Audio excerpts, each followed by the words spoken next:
Welcome. Well, here we are, guys. Another broadcast of TargetPoint. I'm probably going to be a little briefer today, although every time I say that, I end up going long. So you guys already know me. But I've titled this morning's broadcast, It's a Big Week. It is. It's a big week.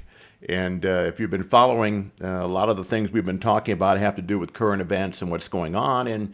And really, hopefully, what I've been able to share with you guys are some ideas, biblical ideas, on how we as followers of Christ need to navigate during these times. But before we go any further, as always, if you're watching us on our Facebook page, please simply like the page so you can get notified later when we're broadcasting. And as always, these broadcasts, by the way, are archived, not only on our Facebook page, but on our YouTube channel. If you happen to be watching on our YouTube channel, I'd encourage you to simply subscribe, and you'll get notified when we're doing these as well. But all of these broadcasts are in the archive. You can go all the way back to when we started this last year and look up all of the different sessions that we've done.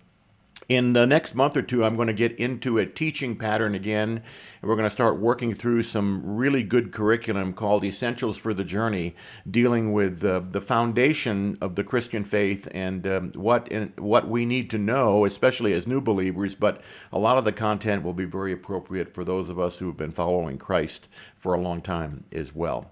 So please leave a comment or make a comment so I know that you're watching. I see Marlene way up there in Canada, and we've got people in South Africa and New Zealand and different places around the world that have tuned into these things, and I'm sure they'll be tuning in again here in a moment.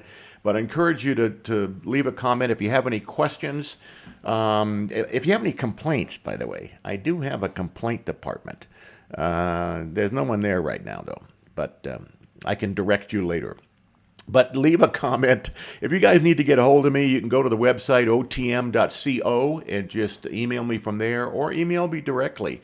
It's just vince@otm.co. That's it. The website is otm.co, of course. So anyway, more of you are signing on right now. Good morning, good morning, good morning. Anyway, as I was pondering what to share with you guys this morning, I finished reading, by the way, a book I recommended to you guys in my last broadcast. It's called The True Vine. It's by Andrew Murray, and it's a very small book. It's 30 days on the verses John 15, 1 to 16. It's a 30-day devotional on the whole dialogue in John about the vine and the flow of the vine from the Father to the Son to you and I, who are the branches, and ultimately to the fruit that we need to be producing. I shared with that in the last session. If you missed it, you can go back in the archive and look it up. And there's some good information in there that I think you guys will benefit from, especially as we're trying to navigate during these tumultuous times. Well, we had a meeting, a high-level meeting in my pastor's office yesterday with some very substantial leaders in our community, political leaders and people who are very involved in our community. And we talked about some ideas on how to move forward in the current climate that we find ourselves in. And of course, we know that this week will ultimately decide where we're going to be probably for the next 4 years. At least, if Biden is sworn in, then we kind of know the direction and the trajectory that our culture will be heading in. And if by some reason Trump ends up being inaugurated through the fraudulent things that have been happening, and it's pretty obvious, by the way, to any thinking person. By the way, I'm not talking about mainstream media right now. I hope you understand that. Thinking person and mainstream media in the same sentence would be really an oxymoron. But anyway, to any thinking person that looks at the evidence, you have to realize that there are some shenanigans that have been going on. But by the way, guys, this shouldn't surprise us. There's stuff that's been going on both sides of the aisle, by the way, for a very, very long time. But most of us are in the dark. So regardless of what happens, if Trump gets in, I've said this before, you guys read my article, The Eye of the Storm. I'm going to be publishing the follow-up to that probably next week. We are in the eye of the storm right now. There's peace right now, but depending upon what happens, that storm is still coming through. It'll either hit us very hard, which will happen if Trump gets in. You're going to see rioting like you've never seen before.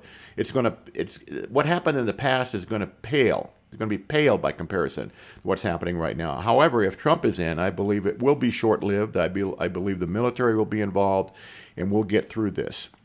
If Trump is not in and Biden is in, that storm is still going to continue to roll through, albeit much more softly, but ultimately ending up with some pretty tragic things that we're looking at for the next 3 or 4 years, having to do with losing a lot of our freedoms, a lot of our religious liberty.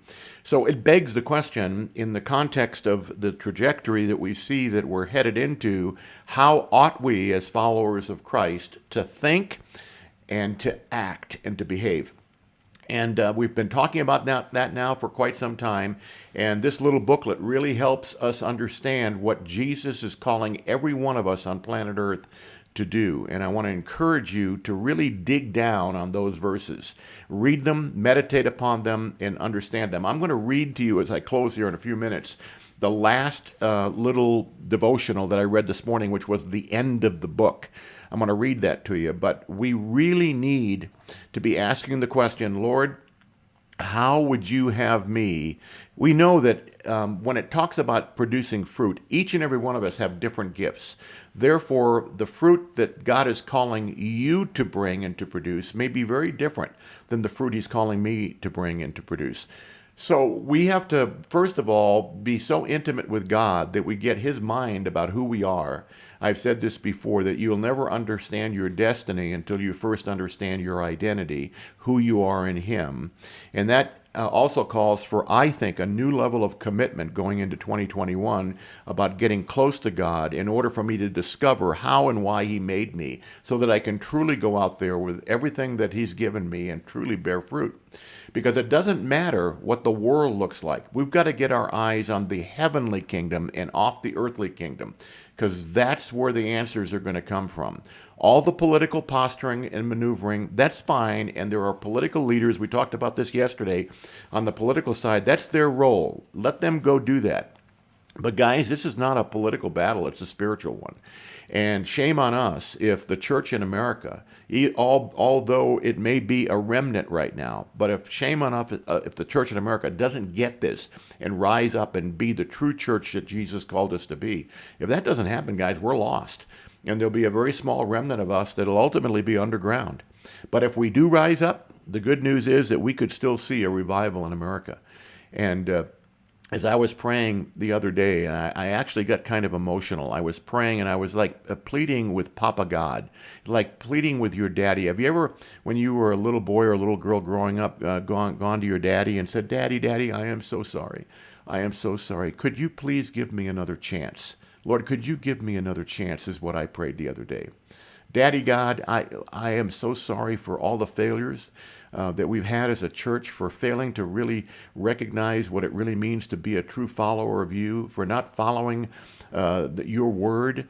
Lord, would you, by your grace, give us another chance? That was my prayer. That's what I'm still continuing to pray, guys, because honestly, when I look around the world, I don't believe there's another nation poised to be able to bring the gospel to the whole planet, even to this day, like we are.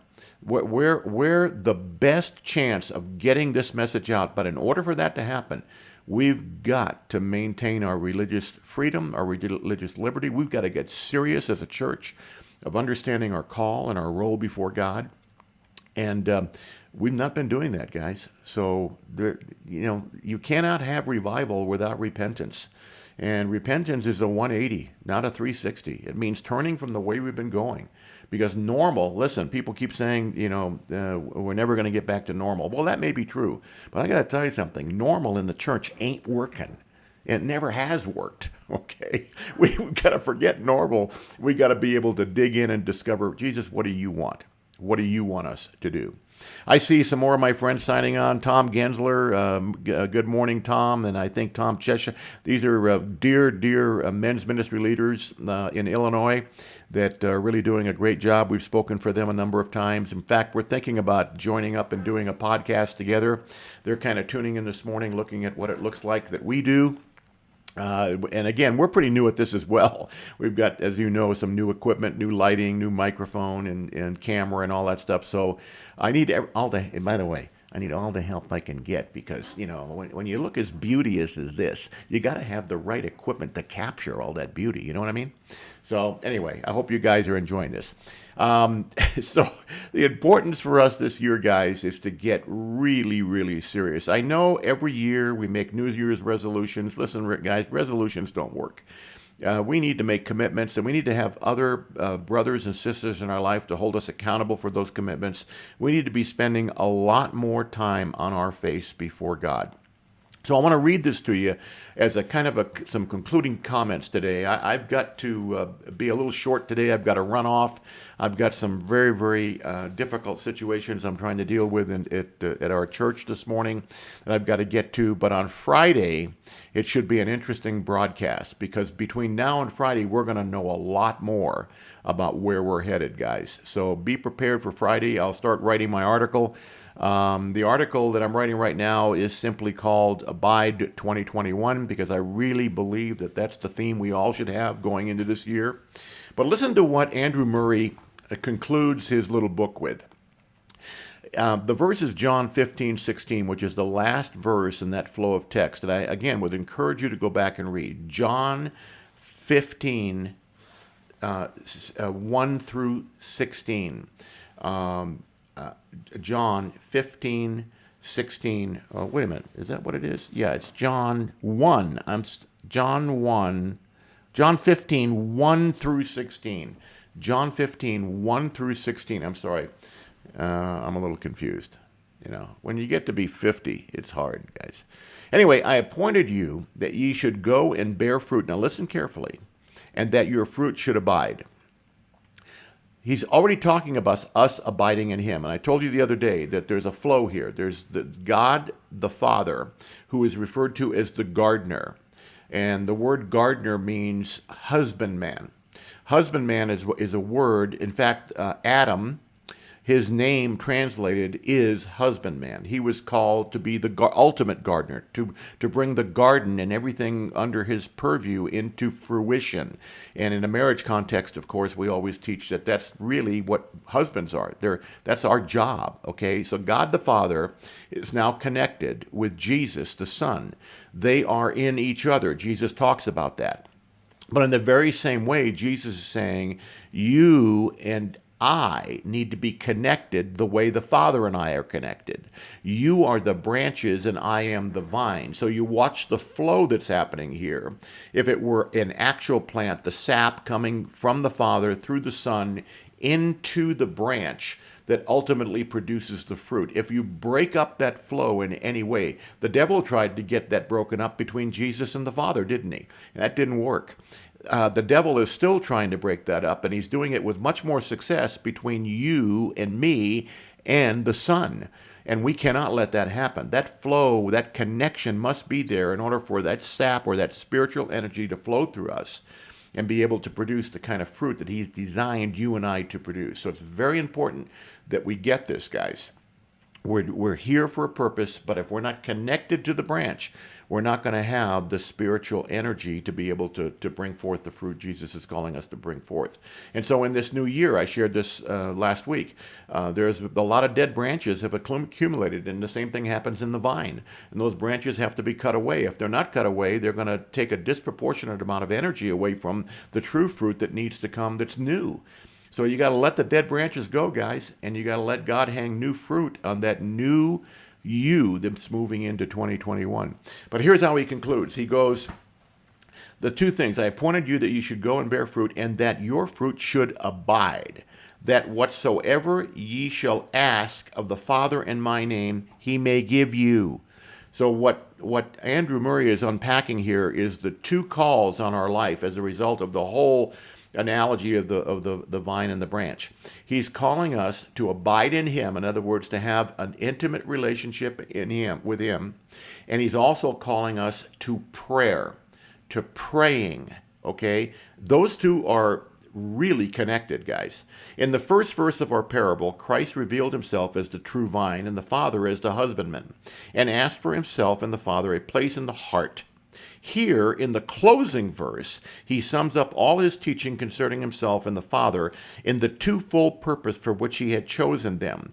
With reference to himself, the vine, the purpose was what they should bear, that they should bear fruit.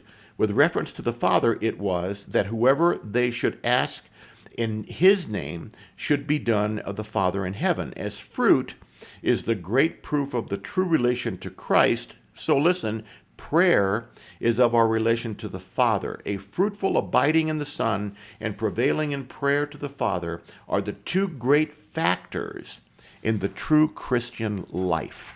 Okay? He goes on to say that whatsoever you shall ask of the Father in my name, he may give it to you. These are the closing words of the parable of the vine. The whole mystery of the vine and its branches leads up to the other mystery, that whatsoever we ask in his name, the Father gives.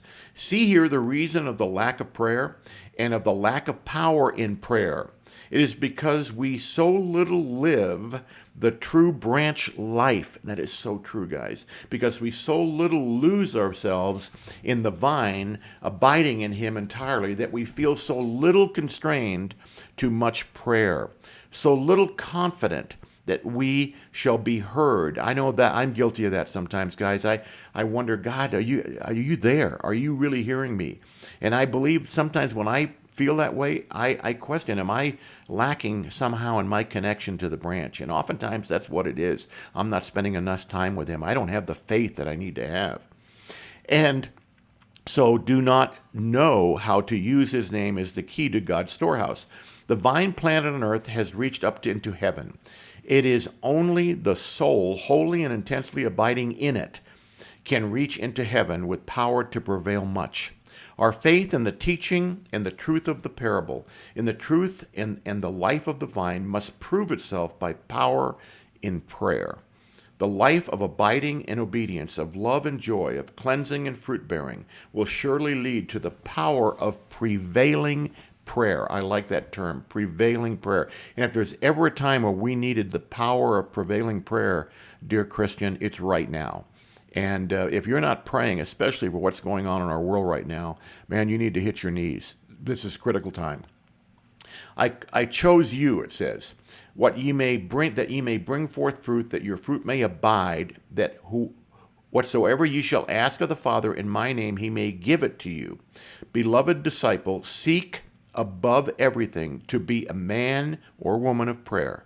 Here is the highest exercise of your privilege as a branch of the vine. Here is the full proof of your being renewed in the image of God and his Son. Here is your power to show how you, like Christ, live not for yourself, but for others. Here you enter heaven to receive gifts for men. Here your abiding in Christ has led to his abiding in you, to use you as the channel and instrument of his grace. The power to bear fruit for men has been crowned by power to prevail with God.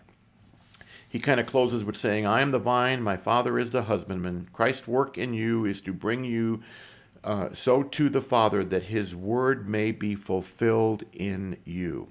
At that day you shall ask in my name, and say not, I will pray the Father for you, for the Father himself loveth you.